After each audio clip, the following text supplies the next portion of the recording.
Hi everyone, my name's John. Welcome back to my channel.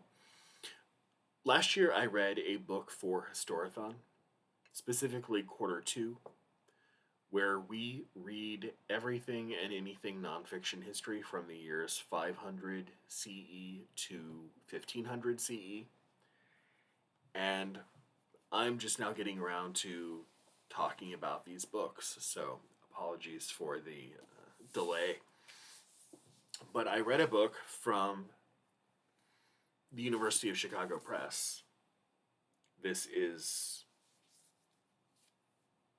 the medieval Scriptorium, Making Books in the Middle Ages by Sara J. Charles.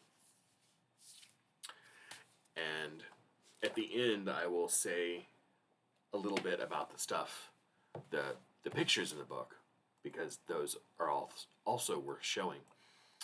But the room dedicated to the diligent copying and recopying of manuscripts, which is called the Scriptorium, conjures images of exhausted, doe-eyed monks bent over desks, paying attention to the minutiae of ancient books. Not exactly the most glamorous of jobs, but also maybe not back-breaking labor.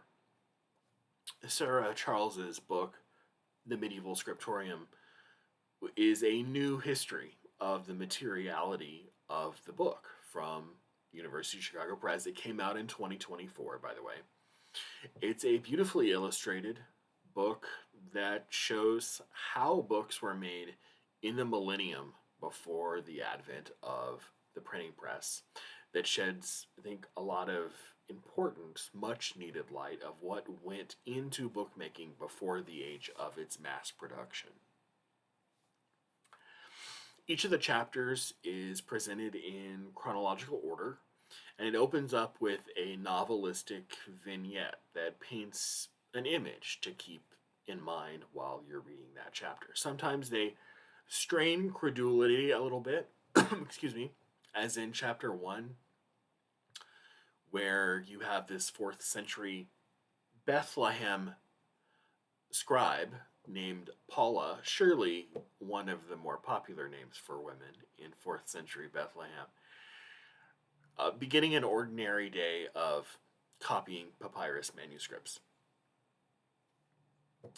Women weren't really taught to read and write, let alone do it professionally, but I guess we can set that aside and overlook that. But it's an interesting vignette, like I said, to keep in mind while you're reading the content of the chapter, nonetheless.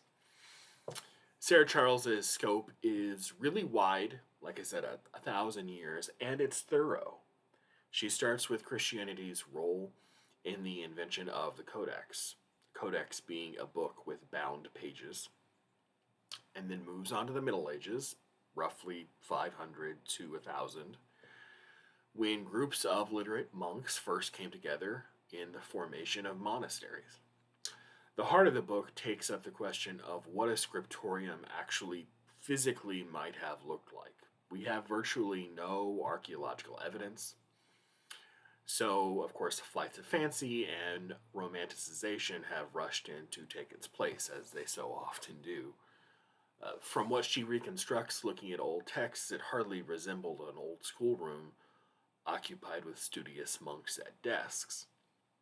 She specifically cites the one specific codex, the Codex Sanguinensis 904, which just happens to be a copy of Priscian's Latin grammar, whose glosses are actually one of our best sources for understanding the language of Old Irish.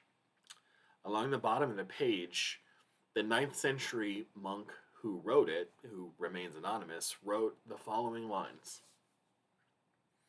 All around the greenwood trees I hear blackbird verse on high, quavering lines on vellum leaves, birdsong pours down from the sky overhead and above the wood.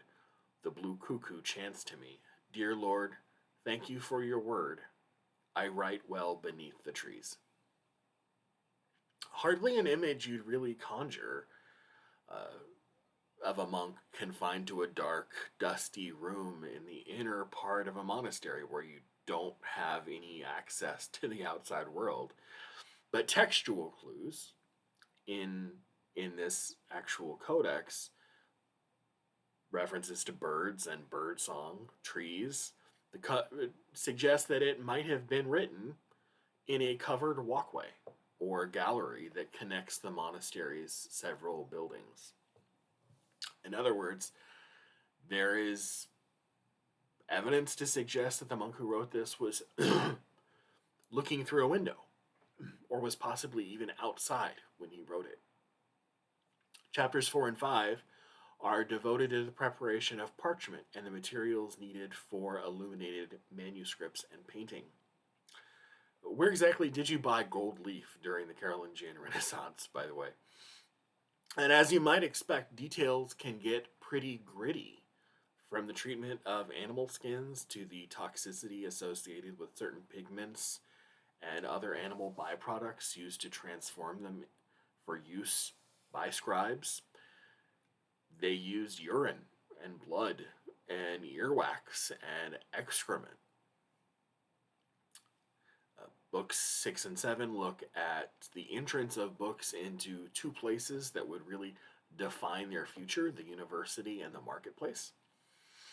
Various factors combine to finally bring manuscript production as an end, to an end, as the context of book production shifted from religious to secular, or as secular as you could be in the 11th and 12th centuries. And if casual interest in medieval history leads you to this book, just beware of the title. Again, the title is Making Books in the Middle Ages. And the subtitle there, it doesn't lie.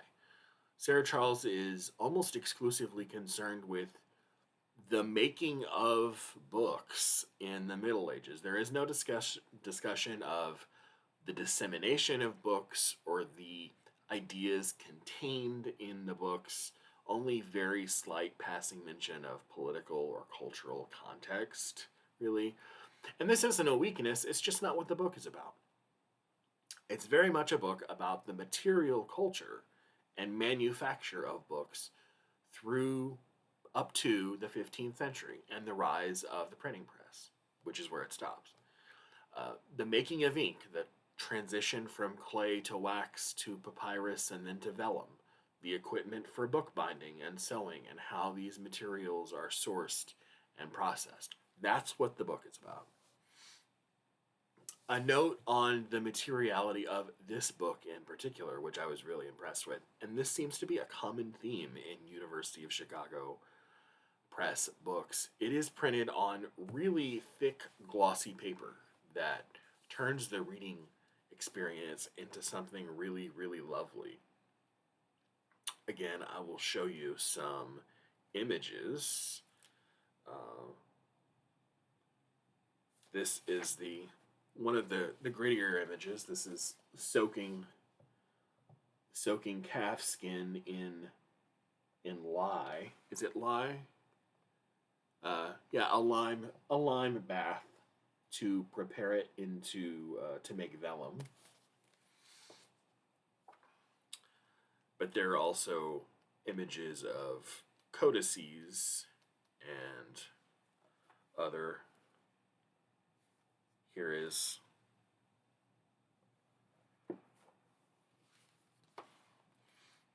another image.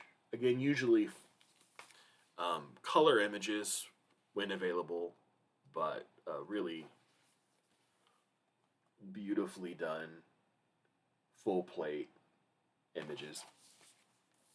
And in an age when publishers are rushing books off to be printed on single ply toilet paper just to save a dime, books like this make the reading experiences more memorable and more appreciated. So thank you, University of Chicago Press, for actually making not only an interesting book, but one that is worth keeping and well made. By Sarah J. Charles, The Medieval Scriptorium, Making Books in the Middle Ages, all you ever wanted to know about making books in the Middle Ages. I will see you soon with another review. Bye.